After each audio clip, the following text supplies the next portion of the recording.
Okay. Good evening. Om Jnana Timirandasya Garanjana Shalakaya Chakshuramitamina Tasmai Shri Gurave Namaha. So we're doing an overview of the Bhagavad-gita. Okay. Some of the guys are coming, they're always coming late. But this is the last of the overview. This is chapter 18. The chapter is entitled Moksha Yoga. So the word moksha means liberation. And general understanding means liberation from the cycle of repeated birth and death. The birth-death cycle, which is known as samsara. Yeah.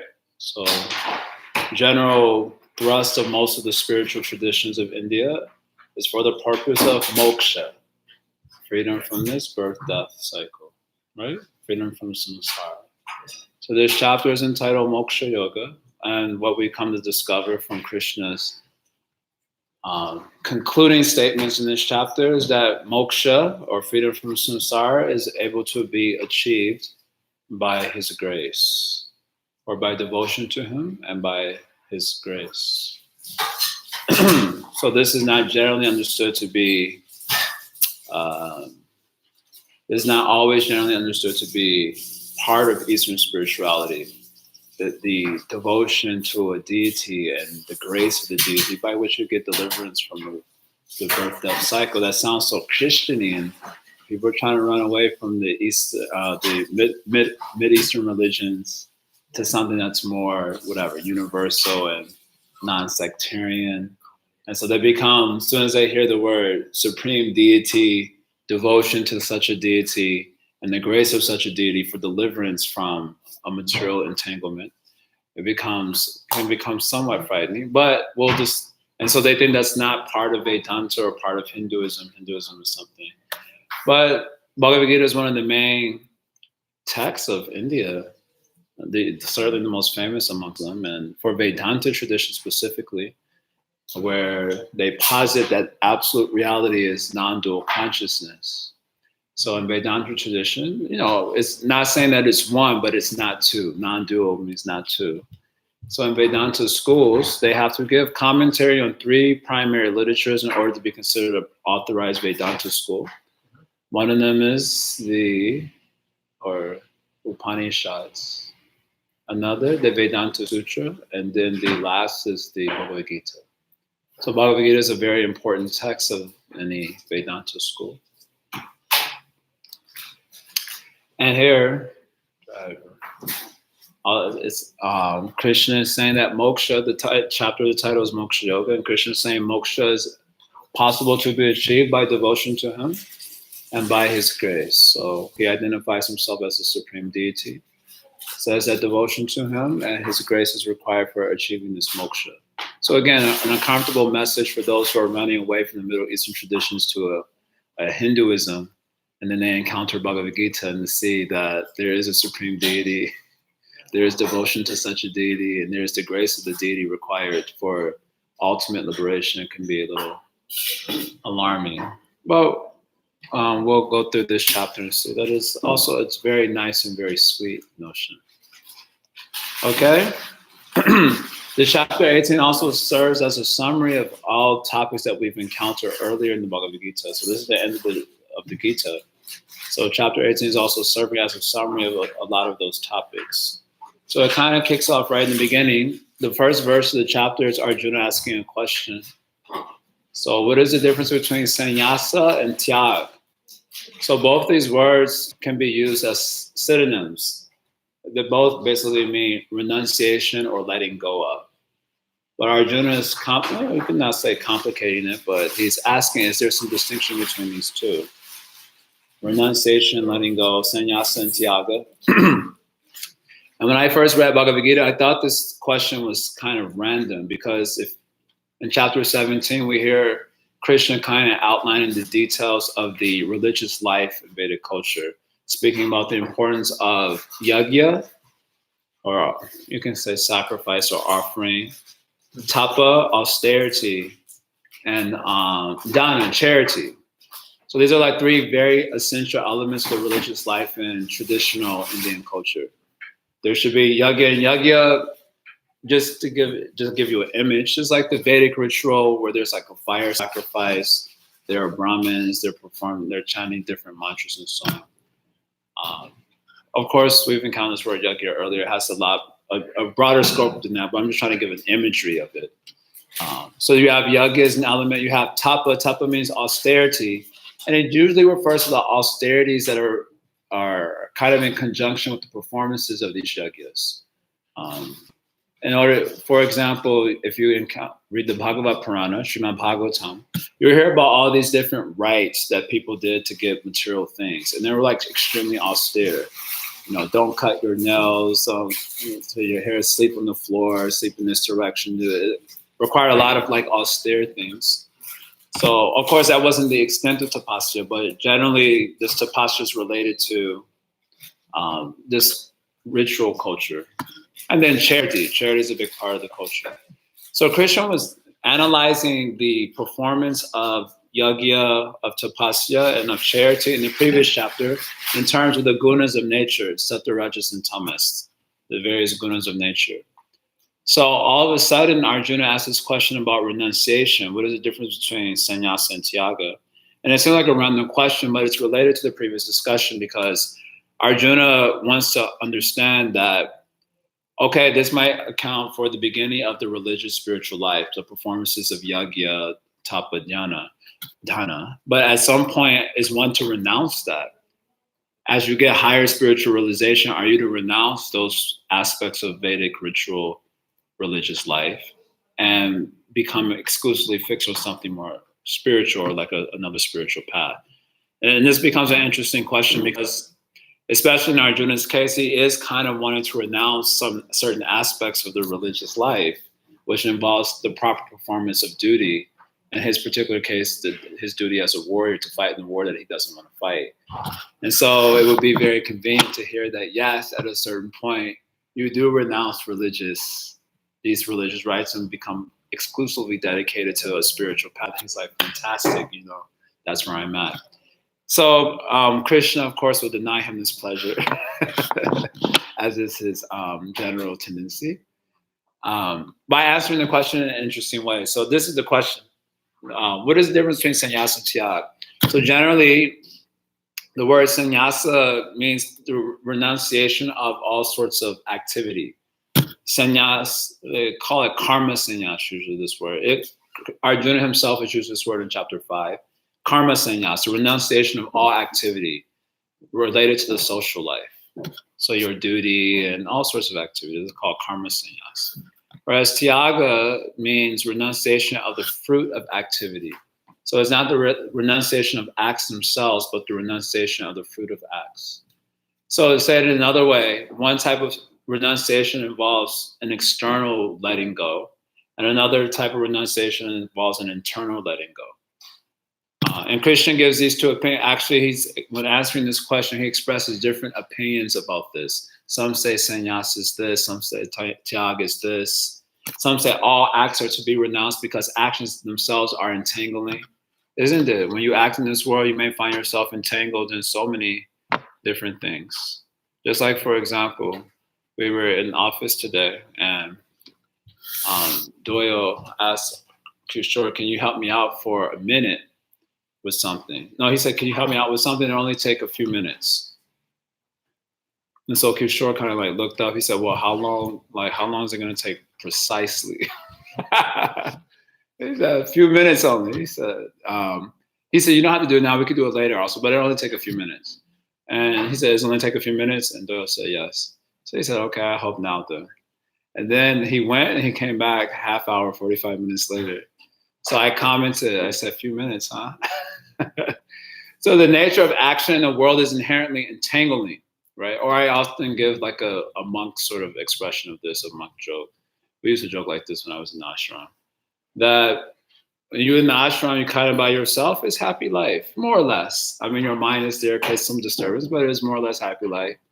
And you wake up and you go in the kitchen and food is just there sitting. That is very nice.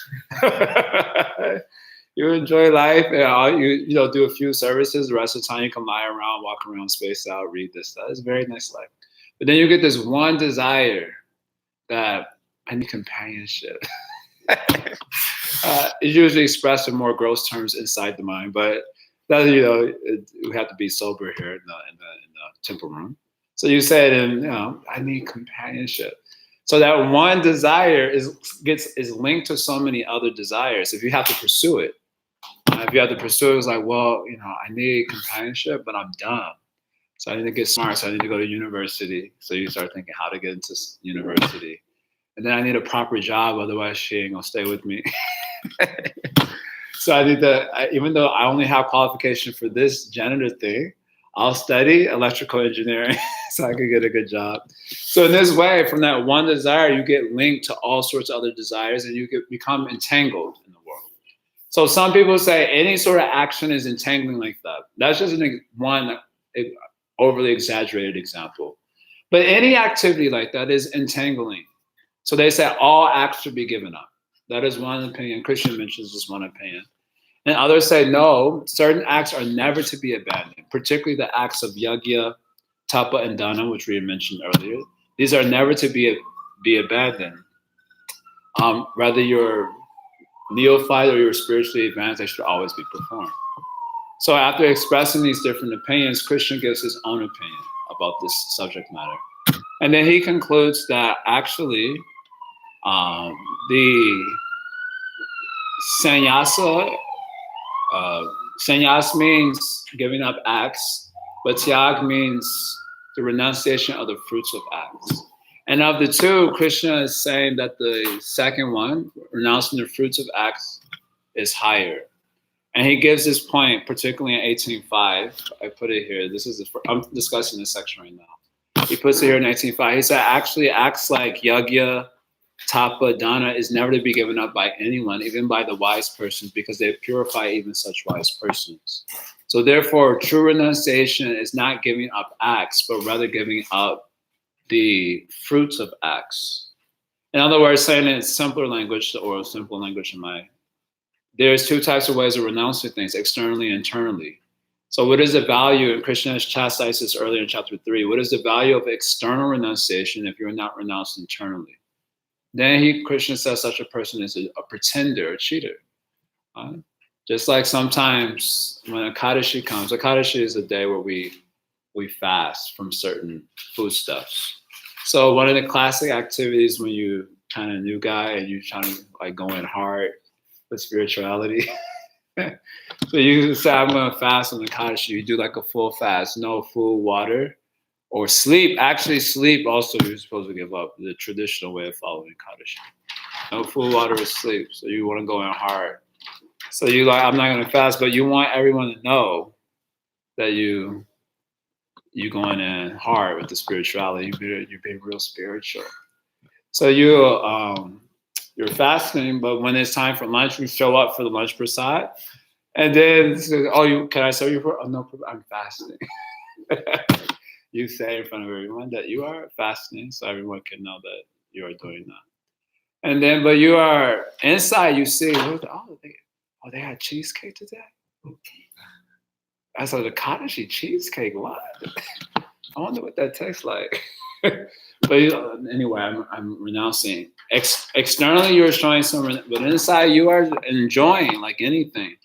So you say, okay, wait, I'm not going to renounce. So you wait for everyone to finish prasad, and you come back and you see that the cheesecake is still remaining. So you're going, okay, no, it's around. You go save it for tomorrow. You enjoy it. So what is the use of such thing? Externally, you may show some renunciation, but internally, you want to be an enjoyer. So Krishna says there is no use to that thing. Therefore, a real renouncer is one who is renounced inside, but he's performing all the proper activities outside that purify even those who are purified, such as acts of yajna, dana, and tapa. That is never to be given up. So in this way, Krishna is clarifying the topic and again, denying Arjuna the pleasure of thinking that giving up his prescribed duty is a way of coming out of giving up his prescribed duty is something that is feasible or spiritual even. Because Arjuna you can say he's looking for that leeway that means giving up all sorts of acts is spiritual, but Krishna is saying, no, you have to be renounced inside and then continue to perform the activity. So this is the difference between sannyas and tyaga. Again, the way Krishna is talking about these terms is sannyas means karma sannyas, giving up all acts, whereas tyaga is the inner renunciation, just simply giving up the fruits of acts. And also later on, we'll discover giving up the sense of being the agent of acts, which becomes an important part in Krishna's summary. Because not only are you to give up acts, but you're also to give up the sense of agency, that I'm the doer, I'm the controller in the situation, that things depend upon me in order for it to be successful. So that also has to be abandoned. And that is also included within this word tyaga. The word that Krishna used earlier on in the first 6 chapters of the Gita most prominently was sangha tyaga. So this word sangha, the word sangha means,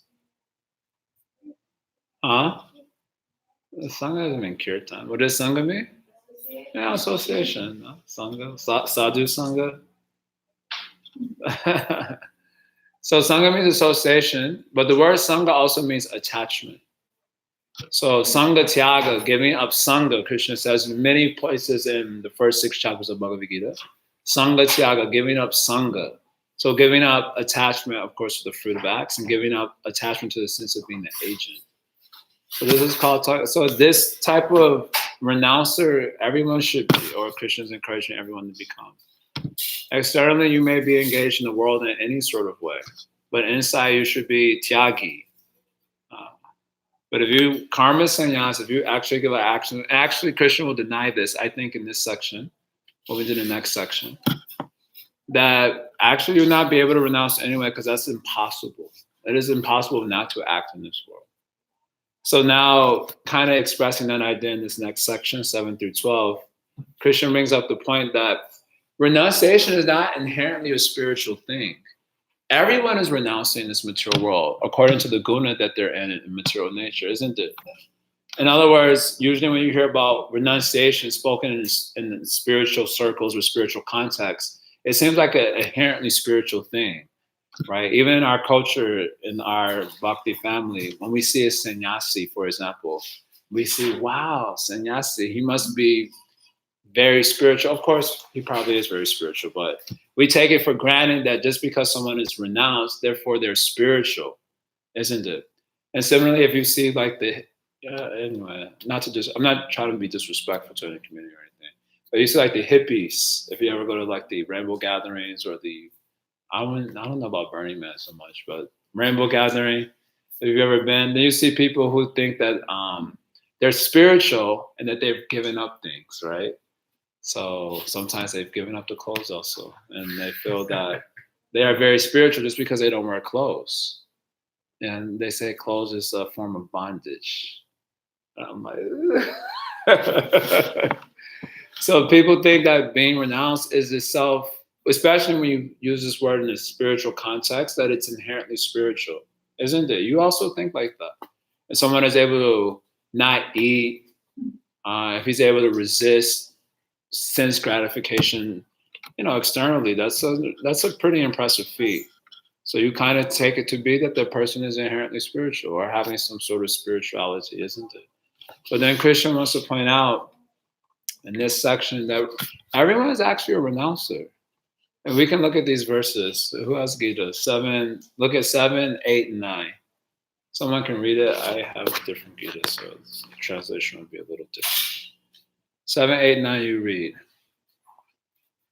Everyone is a renouncer. You are a renouncer in a certain situation. You also are a renouncer. You're a renouncer. But you're not maybe deeply spiritual. Are you deeply spiritual? Huh? You don't know? Okay, you're too young. Are you deeply spiritual? You don't know either. Okay, are you deeply spiritual? No. Okay, you're very clear. You're deeply spiritual? Yes. Our family is such gestures, huh? You are deeply spiritual? No. Me neither.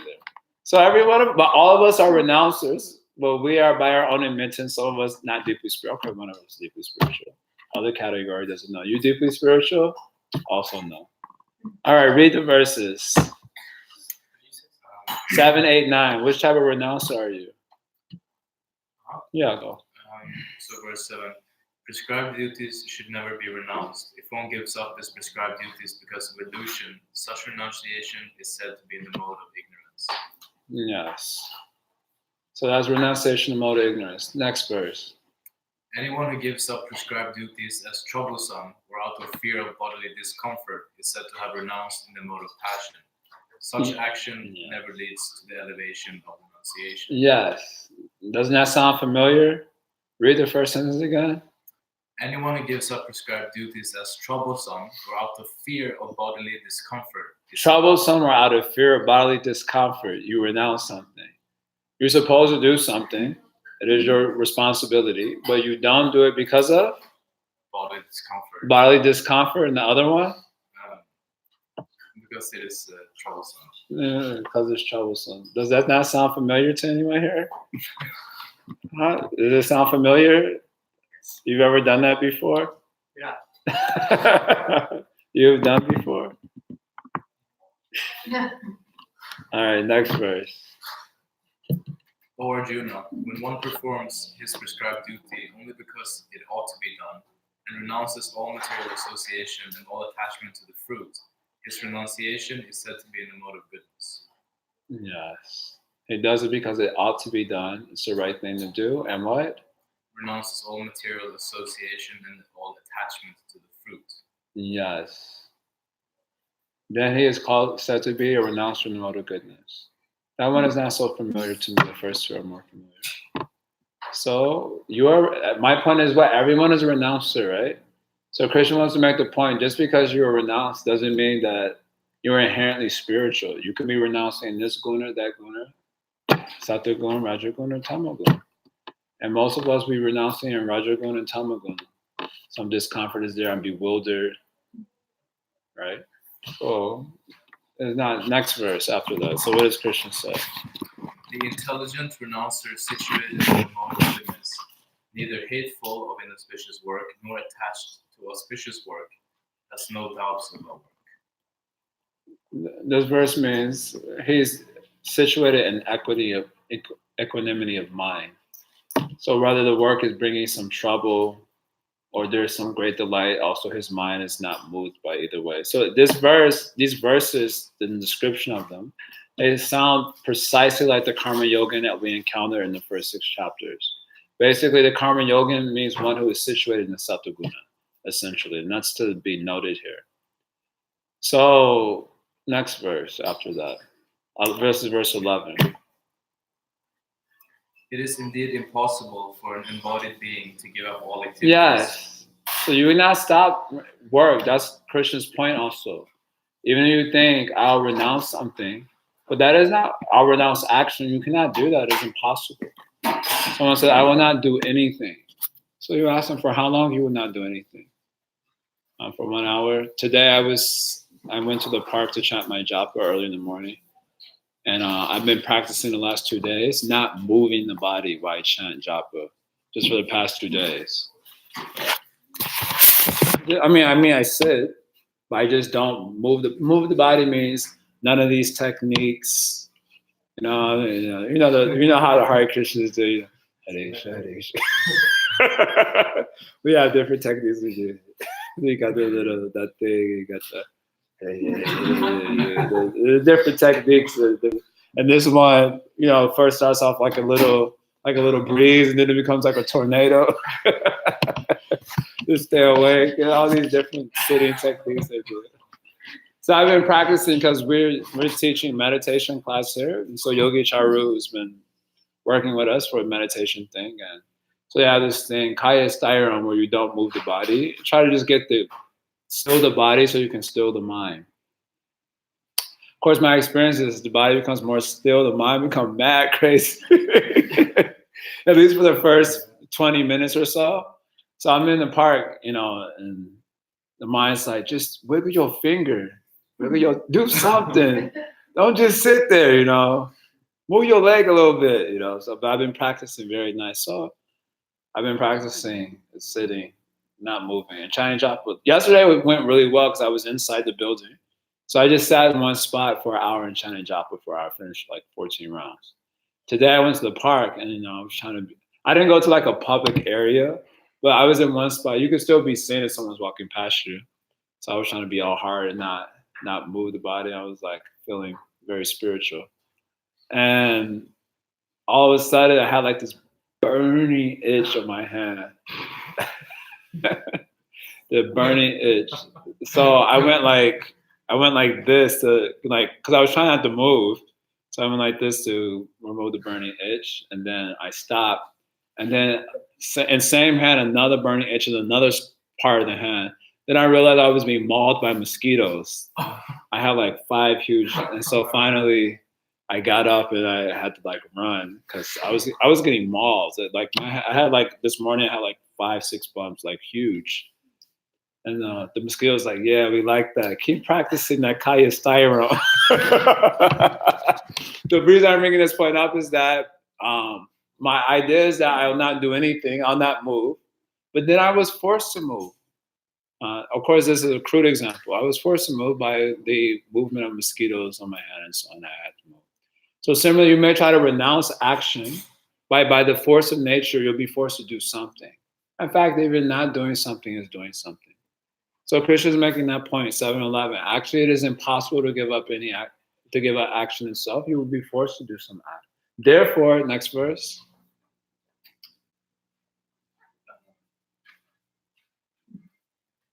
For one who is not renounced, the threefold fruits of action, desirable, undesirable, and mixed, accrue after death. But those who are in the renounced order of life have no such result to suffer or enjoy. Yes, the word used there, I think in Sanskrit, is tyagin, right? Look at the verse. I don't have it in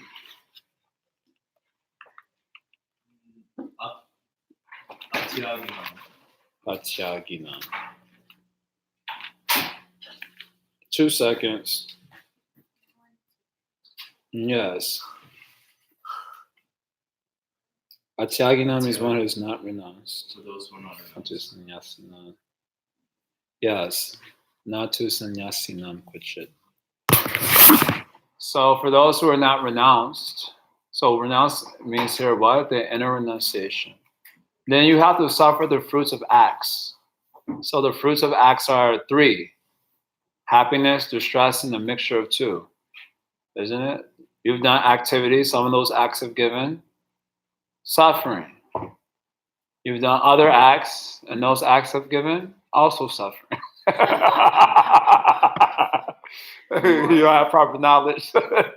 You do some other acts, and those acts also give. Sometimes you do some acts, and it gives some little bit of happiness, or another category, mixed happiness and suffering.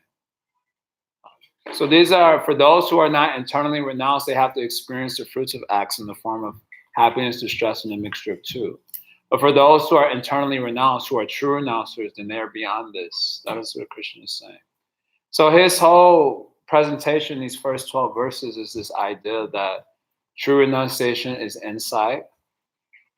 It involves renunciation of fruits in the sense of being an agent of this world, being part of this world, because the soul is ultimately not part of this world. So you renounce that sense of being part of this world and therefore an agent of acts in this world. Then you can enjoy. Otherwise, just renouncing something is not inherently spiritual. Everyone is renouncing something. The person on the street who's, not taking a bath, he's renounced too. He's renounced water. He's renounced cleanliness. The renunciation is not an extraordinary thing. It's not an inherently spiritual thing. So therefore, you should become this type of renunciation. You have a question about this? Okay. Any questions about this? I want to at least get to this part also. I'll have to continue this next week because it's quite involved. This little section here. Any questions about this, what we've discussed so far? In 13 and 18, Krishna gives the 5 factors of acts. And this section is related to Krishna's discussion of karma yoga that we encounter in the first 6 chapters, specifically to the knowledge that informs one who's able to renounce in this way. Because detachment follows a certain type of knowledge. You cannot be detached from the world authentically unless it is informed by some sort of knowledge. You understand? What is a good example of this? Knowledge follows. This story is told in the Bhagavatam to describe this idea. A very short story. It's told in 2 verses. The whole story is told in 2 verses, or maybe even 1. So there was a hawk. He had a piece of meat, and he was about to enjoy it. But right when he was about to enjoy it, 3 or 4 other hawks came over there, and they wanted to enjoy it. So they started attacking him, so they can get that. So he was fighting with them for a second, and then he realized that they were about to kill him for that piece of meat. So he let it go, and then he was very happy. That's the end of the story. It's a 2 verses. It comes in the 11th canto, 2-verse story. So what was his knowledge? If I don't let go of this meat, I'll die. So he let it go, and then he was happy. So all renunciation, whatever it is you're renouncing, especially authentically, particularly the renunciation of the yogi that we're hearing about, then it is informed by some type of knowledge. So what is that knowledge that informs true renunciation? So earlier we encountered this in Bhagavad-gita 3:28, and also Bhagavad-gita 5, 8, and 9. These 2 verses, Krishna uses the word tattvavid, someone who knows, who's a knower of the truth or a knower of the tattva. And essentially, it describes how he sees that all the factors of action in this world are part of matter, and that the soul is apart from matter. So Krishna is mentioning here 5 factors of action, and not looking to the details of these factors.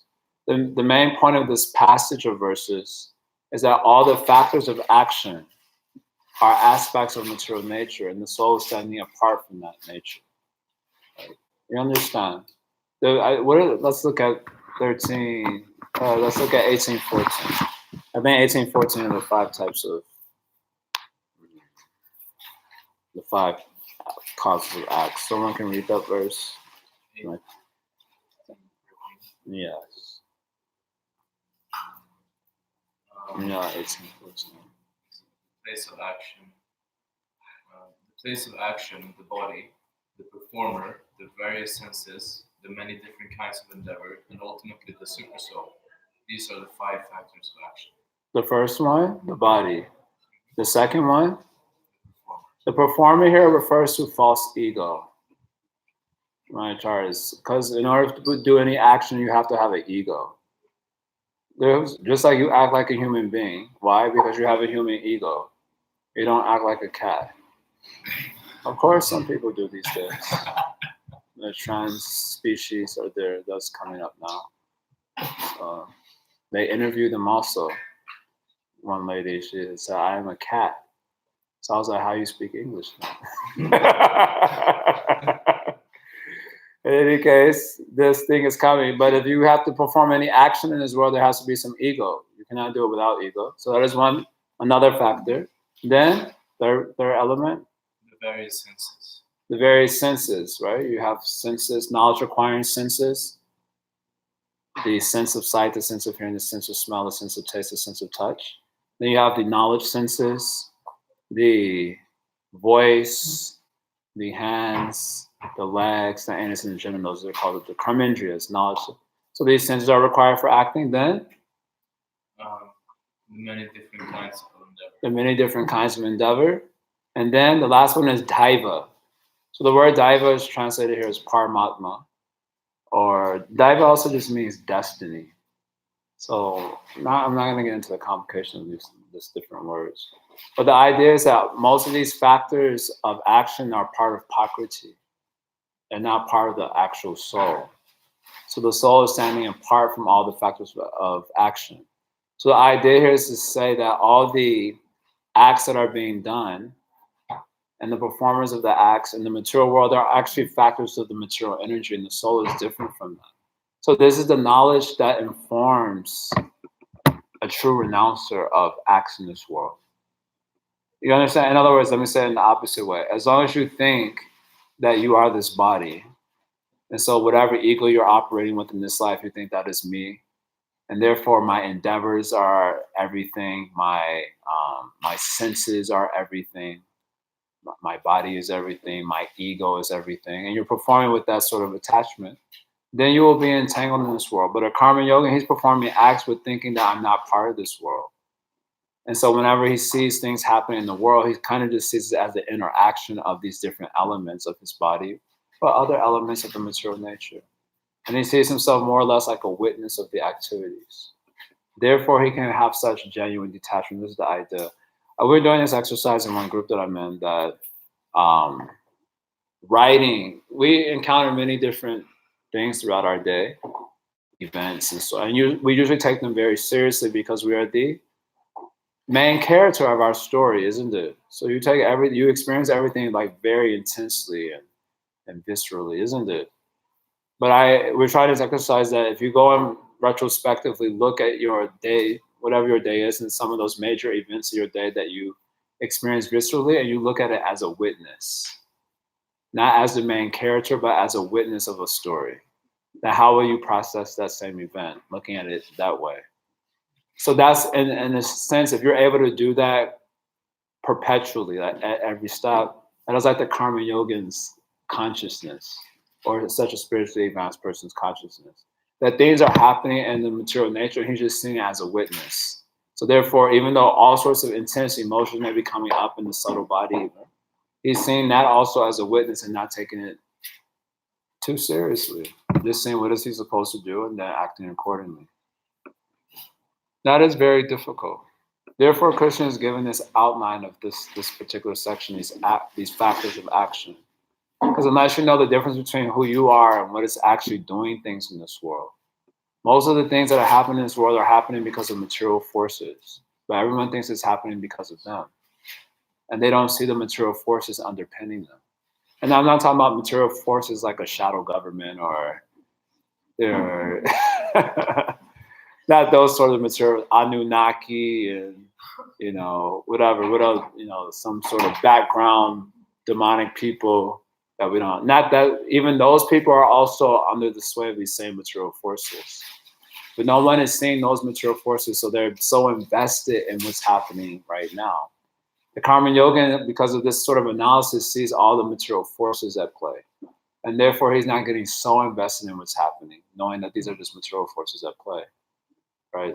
Someone is one of my favorite verses. I'll just read one verse to kind of give kind of like a practical sense of this. This is from the 11th canto. The Avadu Brahmana is learning about different gurus, and one of his gurus is the Earth planet.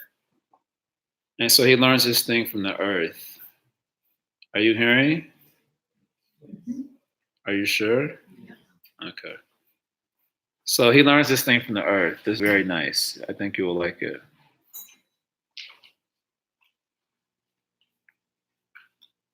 Okay. A sober person, are you hearing? This very nice verse. A sober person, even when harassed by other living beings, you get harassed by other living beings? Sometimes you call them devotees also. Even when harassed by other living beings, should understand that his aggressors are acting helplessly under the control of God or Daiva, destiny, providence. And thus he should never be distracted from progress on his own path. This rule I have learned from the Earth. Isn't that just like an awesome verse? I mean, probably impossible to follow at our present state of consciousness, but a sober person, even when harassed by other living beings, should understand that his aggressors are acting helplessly under the control of Daiva. That's actually the word used in this verse also.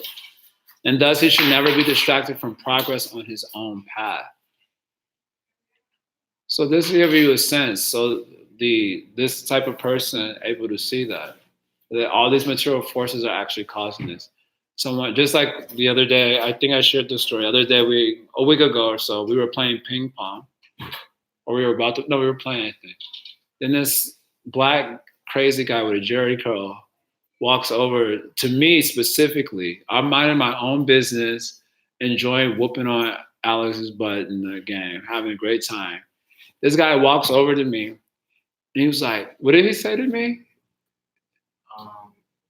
He said that he's been Well, he said he knew that you were the friend of a guy that like broke into his friend's store or like something crazy. Yeah, he was like, I know that you did. And then he said, I'm a detective. He opened his shirt like this. He didn't even show me anything. He just opened his shirt. I'm a detective, and I know it was you. And I was like, I said, I think you have me a second. No, I know it was you. And he started like yelling at me. So you watch yourself. You understand? You don't disrespect me. He was speaking like this. I was like, yeah. I'm not gonna have no conversation with no Christian. I know better than that. I was like, yeah, I hear you, bro. I hear you. My bad. So, of course, I wasn't exactly operating from that awareness that has been discussed here, but I could see he was under the influence of material forces. And so there was no point in even trying to get involved with that. Of course, if I had bigger false ego and I was a more violent person by nature, I would say, what? Immediately, like, is a crazy guy. Actually, no need to give interest to that. But if I had more false ego and, what did you say to me? You don't talk to me like that. Then we've been scuffling on the ground. Both of us would be going to jail. So, but then I could see he was under material forces. The Tamagun especially was heavy on him. So I was like, yeah, no. Why I should get distracted by that? I'm having a good time whooping on Alex. So I'm gonna stay focused on my own path. So same way, the devotee or these yogis like this, they can see all these factors at play, the material nature factors at play. That's what allows them to be removed from the situation. And as Krishna says in verse number 16, in verse number 6, those who cannot see in this way, then they will be befooled by material nature. Right? Verse 16, what does verse 16 say? Then we'll end with this. Material forces means false ego, the senses, the different types of endeavors of yourself and other living beings. He mentions 5 causes here, right? The different bodies around you. So we're getting bewildered by these things, and then that's causing us to invest in the story more and more and more. This very small human story of ours. What is that? Verse 16. Therefore, one who thinks himself the only doer, not considering the 5 factors, is certainly not very intelligent and cannot see things as they are. Yes, it's certainly not very intelligent and cannot see things as they are. They're bewildered. So this is not. So basically, in summary, Krishna discusses the difference between sannyas and tyag. Tyaga being basically external renunciation and internal renunciation. Krishna favors internal renunciation, as he always does. He mentions renunciation is not inherently spiritual because it can be informed by one of the gunas. So therefore, you should be renounced according to these internal principles. And then he talks about the knowledge that allows a person to actually be genuinely internally renounced. His knowledge is the understanding of the difference between his soul, consciousness, and the factors of action in this world. And being able to see that he just remains removed from everything. And therefore, he's able to be very detached, even though performing so many acts in this world. He can remain detached. But when you think if you're internally renounced, it's going to be open in the external? That's a very good point. Yes. If you're internally renounced, why not? It will be reflect. Yes, why would that not be reflected externally? Yes, that is also true. So Krishna will talk about that a little bit later on, scrolling all the way down to verse 50 through 53. He also mentioned that. So there is a genuine external renunciation also.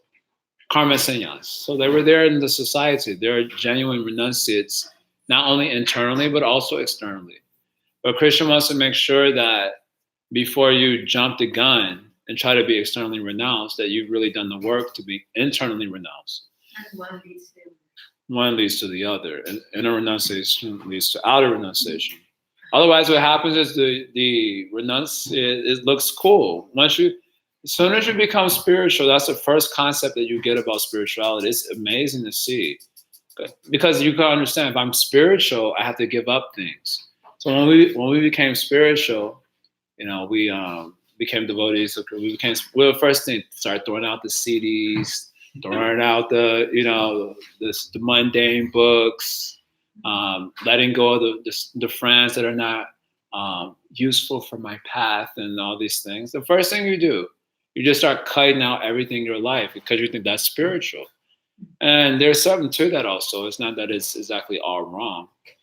But then usually we take that principle too far and then we start being artificial, having not done any of the work to actually get that genuine. So I've seen this so many times, devotees who've done it. Like when I joined I didn't really know this message, but when I joined the ashram, when I was 18 years old, I was like, there's no way in hell I can hear Hare Krishna music all day, every day. So I joined the ashram. That time we had CDs, and they had these things called like CD, like folders, like, I don't know what you call them, but they're like folders, huh? Like a binder, with like 100 pages, and you had like all your CDs in there. So I brought one huge thing to the ashram. I had all like my Lauryn Hill was there, all my favorite soundtracks were in there. But I didn't listen to it for 2 years, and then I threw them out. But then after 5 years later or so, I was like, I could really use some more. But my point is that you haven't done the work to become internally renounced, and then you just start letting everything. So then, okay, you can do for some time. That's what Krishna calls as a pretender. You can play pretend for some time, but your real inner situation will catch up to you, and then you will be proven as the fraud that you are. Maybe you've even deceived yourself. That happens all the time, self-deception. So you think, yeah, I'm spiritual. But then if you haven't done that work, then you will be exposed for the fraud that you are, not only to others, but primarily to yourself. And then usually what happens is that it's a little embarrassing when that happens, or there might be an incident that led to that happening. Like I like to use my phrase, you get caught with your head in the cookie jar. Yeah. Like, yeah. I was thinking, like, for example, like, all your stuff gets taken as well. Like, you let go of stuff, get it, and it's taken as well. Yeah. You're like, I don't want that. Let go. So yeah, you'll be exposed. So therefore, Krishna is making this sort of emphasis first, that there is a platform of genuine karma, external renunciation. But you have to have done that work first. So therefore, Krishna is saying, first do that work. And after you've done that work, it's not that you immediately go for the external renunciation. You carry on with the external work while maintaining that internal renunciation. And then when that inner renunciation becomes solid, then for some people, you would transition to this karma sannyas, where you really just give up the world altogether. So this is why Krishna, the whole thrust of Gita in the first 6 chapters, remember, this is a review of things that we've encountered in the Bhagavad-gita. So this part, really all the way up to verse 39, is kind of a reflection of the first 6 chapters of Bhagavad-gita. Including, really, to be honest, up to verse 49. Is a reflection of the first 6 chapters of Bhagavad-gita. And the main thrust of that is, one of the main elements of that teaching, saying it in this language, is don't jump the gun. Do that work to build your inner life. And then when it's solid, you continue on externally. And then at a certain point, you may make a decision to transition to external renunciation also, which is also common in the culture. But now that you have not done any work, you see, everyone is like this. And I gave hippie community also. They like this also. They travel around, you see, sometimes in New York. I don't think they call themselves, they maybe grunge community. They call themselves grunge or hip crust punks. And they like to eat out of garbage cans and stuff like this. Freegans. So many nomenclatures. They can't even pronounce those names. So some ego is there. But they have not done the work for inner life. So Prabhupada commenting on this, they were just called hippies back then. So Prabhupada commented on this, that they have given up everything, but they cannot give up the sex life, they cannot give up the drug life, because they have not done that work to become internally renounced. So he said they're just like monkeys. Monkeys also don't wear any clothes, and they look very renounced. They're vegans. But inside, what are they thinking about? Sex life. As soon as they get opportunity, they will do it. They don't care who's watching or anything. You go to Vrindavan, you'll see many times you try to do your bhajan. You're going to walk in from the temple back to your house. Maybe Many times it happens like that. Many times. Not one or two, many times. Because externally they renounce, but inside they thinking only of that. As soon as they get a chance, they rape and then go off to the rest of their day. So if we're humans, we also want opportunity to do that. But you go to jail, huh? Walking around, you go and rape, and then carry on, you will be arrested. But inside, you may say, I can't rape outside, but I can rape inside. That's a little crazy. I'd be over the top, but I think all the gentlemen here are laughing because we know what is the situation. The mental situation is at least of the modern male, the modern mentality. But I think the hippies, their symbols and their role models were exactly saying that for them. Say what? In the hippie time, Yes. the symbols of these musical groups, Yes. they were exactly selling them that. Yes. And they were buying it. Yes, of course. Right. There's another problem. What's behind the whole thing, we don't know. And what the reason, we don't know. Yes. So the hippie community, it's being said the hippie community, they were being informed by these symbols of greatness, the superstars and so on, and they were saying certain things, and they were following that. And why those superstars were saying? Because they are also being influenced by material forces, Maya. And they don't have knowledge of Bhagavad-gita, so someone is saying this, someone is saying that, and people are following it. So, very nice section of Bhagavad-gita, actually. Very nice reminder of do that work inside, then outside you may transition at some point. But what is that knowledge that will allow you to be genuine inside? You have to be able to see perpetually, that means moment to moment, all the factors that are at play when things are happening in this world. Being able to view those material factors behind all the apparent actions and free actions of this world. No one is free. They're puppets in the hands of nature. So if you can see the strings of Maya moving the apparent free actions of this world, then you can become detached from it. Not before then, at least not genuinely. And that is Krishna's summary there. Then we'll get into his analysis there, but we'll have to finish this next week because this is a lot I had hoped to go through the whole thing, but this is a lot because it's a summary of the whole Gita. So we're encountering a lot of concepts that we've heard earlier. Okay, so I'll stop there. Any last questions, or I take reflections also? Anything that stood out to you? Anyone want to say? I'll call on you also, but I'll give a chance to speak up first. Okay, say something. Travis, you got something for us? Come on. You wrote something down, isn't that? Or maybe you were texting someone. No, I wasn't down, but what I wrote down is I just wrote down the word under things but Nice. yeah, I said that anyways. Basically behind the surface, like material nature is at play. Hmm. Let's see, and also a lot of renunciation is just informed by the Buddha. Yes. Very nice. Alex, what did you hear? Or Narda? His devotee name is Narda. Did y'all know that? What? His name is Alex. I said, he's getting on the elevator today, and I said, unfortunately, I was introducing him to Dasa Prem. I said, his name is Alex. I said, he grew up a devotee, but they gave him a regular name, unfortunately. And then he said, I have a spiritual name. So I said, oh, what is it? He said, Narda. So you don't look like a Narda, but okay. So you can call him Narda also, but no one has ever called him that before. You take short first. No, you go. I haven't manifested my thoughts yet. I'm just like a white noise machine to you. No. The sound is coming out. You don't hear anything. Daniel.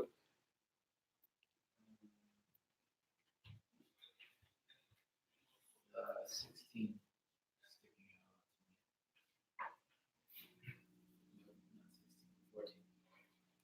I was trying to remember the place of action, form of various senses.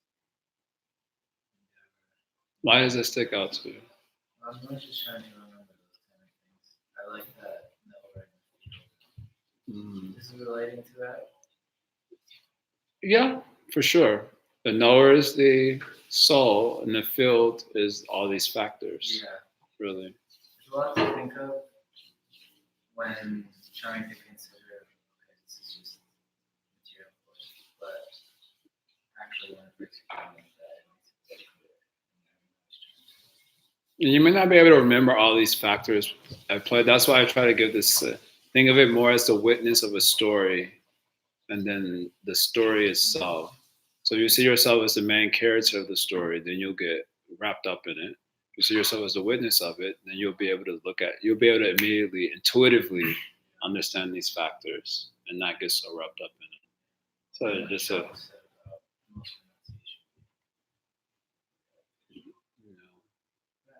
I like that, and the part about you were talking about your story when you were playing ping pong, like enunciating the ego, and just how like you want to say something, but I mean, when you don't have that ego, you just let things go. And I had another ego at play, so the other ego was very easy. Well, actually, last night I was just walking around this area, and I was talking to my dad on the phone. We talked to him for a while, and this guy yelled at me because he thought I was filming him. I was talking. It's got in my face, and like same thing. Like you talk to him, or like you don't like get somebody that's like right. Don't energize them. Yeah. I just thought I don't know. I just liked that part because there's a lot of I've traveled a lot in the last 8 years and run into sometimes people with the ego, that only sometimes. Oh, all the time, right? But nice. All right, Jamuna and Kishore, you got anything? Just that renunciation takes faith, and whenever you place our faith, then we renounce accordingly. So that kind of passes pretty well. But I was hearing today, Ranasami was saying he was attending an initiation of somebody. Srila Prabhupada was initiating a sannyasi. So then the sannyasi, he was taking sannyasi initiation from Prabhupada. He was saying, what should I know before? He was looking for some instruction. What should I know before I take sannyasi for my whole life? He was a 20-something years old. Taking sannyasi. What should I know for taking sannyasi for my whole life? He was asking Srila Prabhupada at the initiation. And all he said was that Krishna is the Supreme Personality. You should know Krishna is the Supreme Personality. Jai. Haribo. And then Maharaj explained more like that. If you don't have faith in that, then your renunciation can become complete. But if you don't have faith in that, that is the most basic thing. And you'll fall away very easily if you flicker just from that one point. Krishna is the supreme controller, protector, provider, friend. So I was just thinking that, our renunciation is at this point is so flip-floppy. It's so swayed. By the gunas. Just constantly being pushed around, and we're totally convinced in the moment. So it's so weak. There's no actual renunciation. The only way you can renounce Maya is by surrender to Krishna. Daivye Shukuna Maya Mama Maya Dharate. Nice, Kishore, you got something? I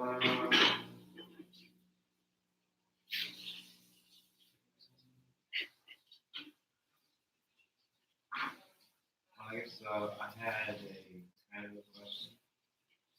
I don't know if similar because there's also what you were saying, your real kind of inner self. Yes, your inner self catches up to you. Yeah, sorry, I'm just repeating because people aren't. So sometimes when you're acting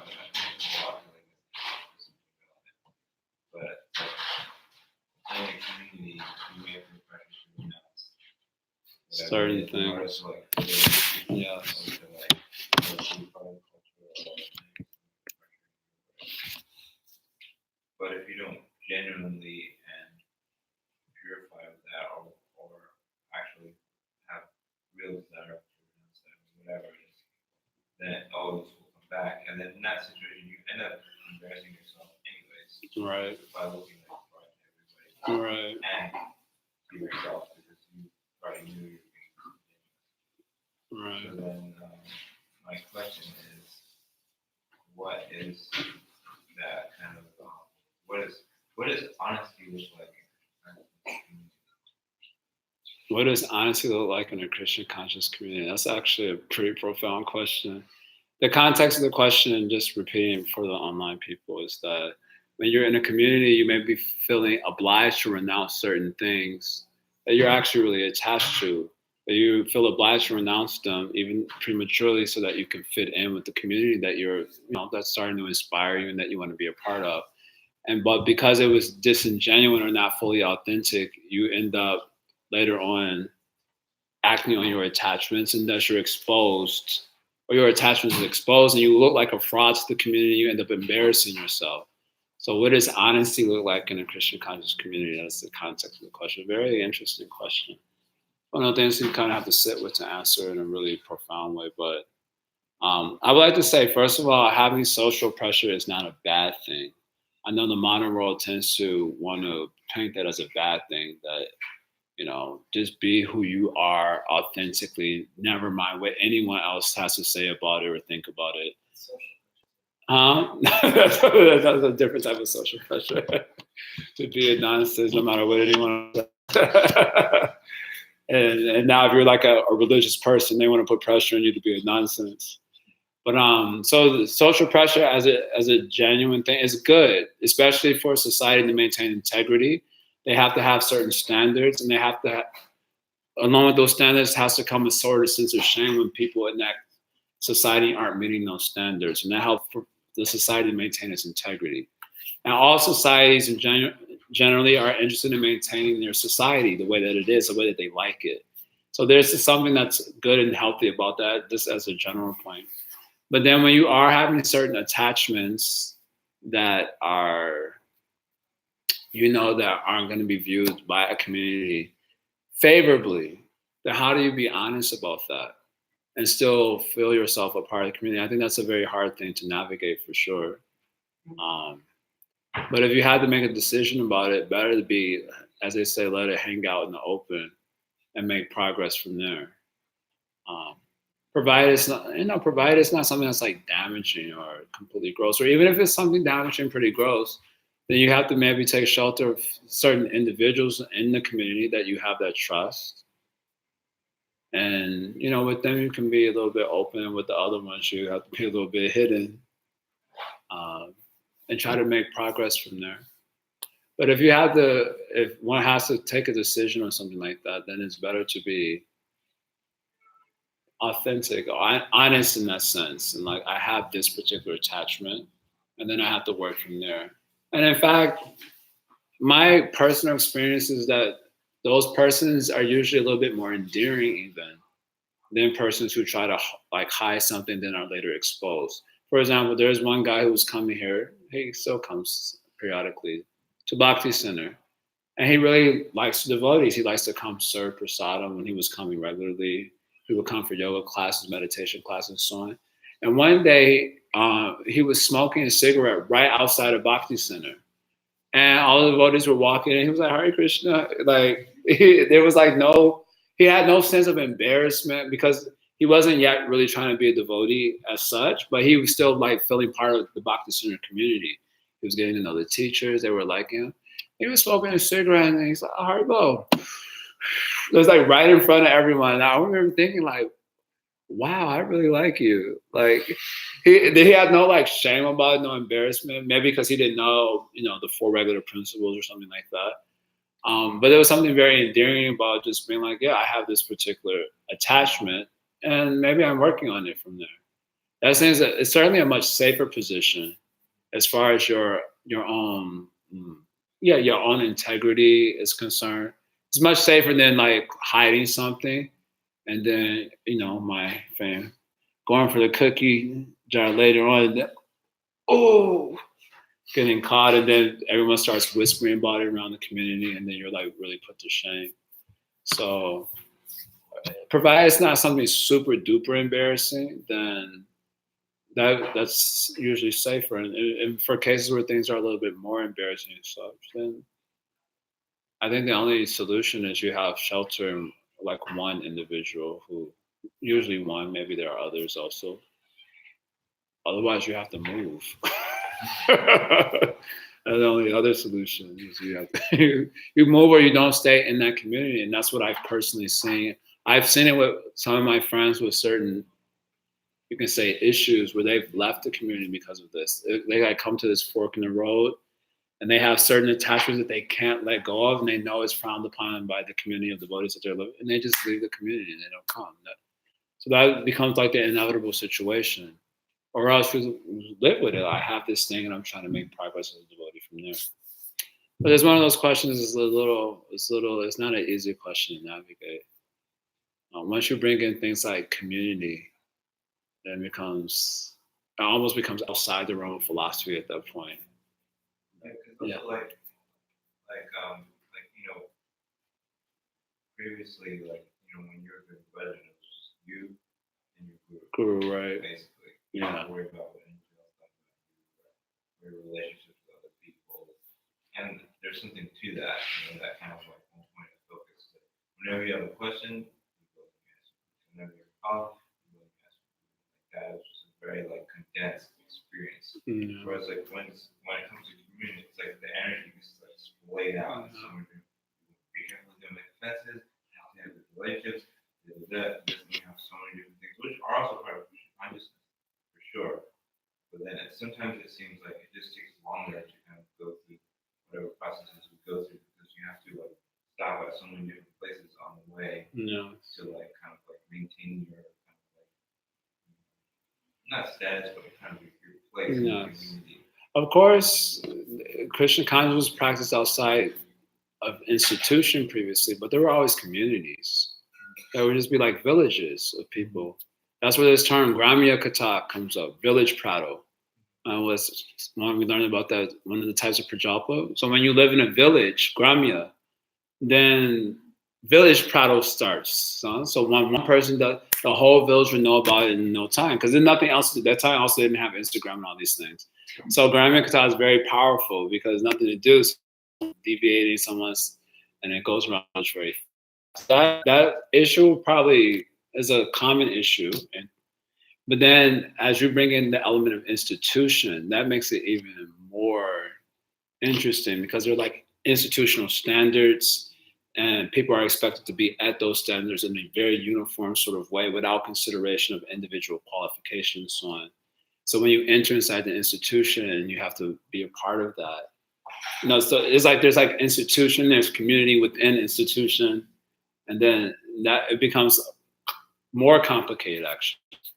And then, because institutions are connected internationally, you do something over here and then someone way over there on the other side of the world comes to find out about it. I personally have that experience.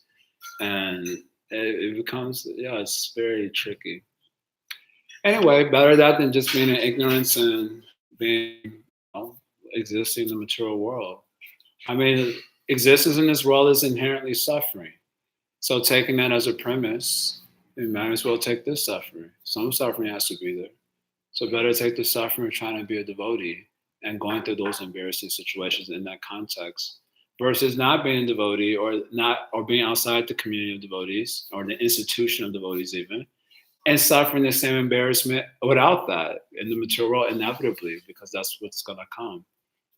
So if I have to suffer, then might as well suffer in this context since it's inevitable. And I don't know if there's even a solution to that. The main suffering in this context will be in the process of getting rid of the ego. Yes, that is a main suffering. Okay.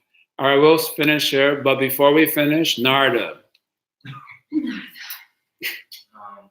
Well, I have one reflection. Maybe like 4 months ago or a few months was listening to this one lecture by Bhakti Tirtha Maharaj, and it's called Die Before Dying, and it's a lot of like heavy sort of like information there. So I got very depressed and was the reason of like doing anything. So I said, okay, I'll just try to like be detached and do it as like a duty or this I'm supposed to do something. So I went to do jujitsu. I just tried to like not be attached to basically winning or losing or whatever. And it went really good, and I could see how acting sort of like informed by Shastra is. I can see how that is a purifying process, because of course you can't always like have that in mind when you're acting, but I can see how that's like part of the purifying process of just basically acting without attachment. Yeah. Things become a lot more connected for them.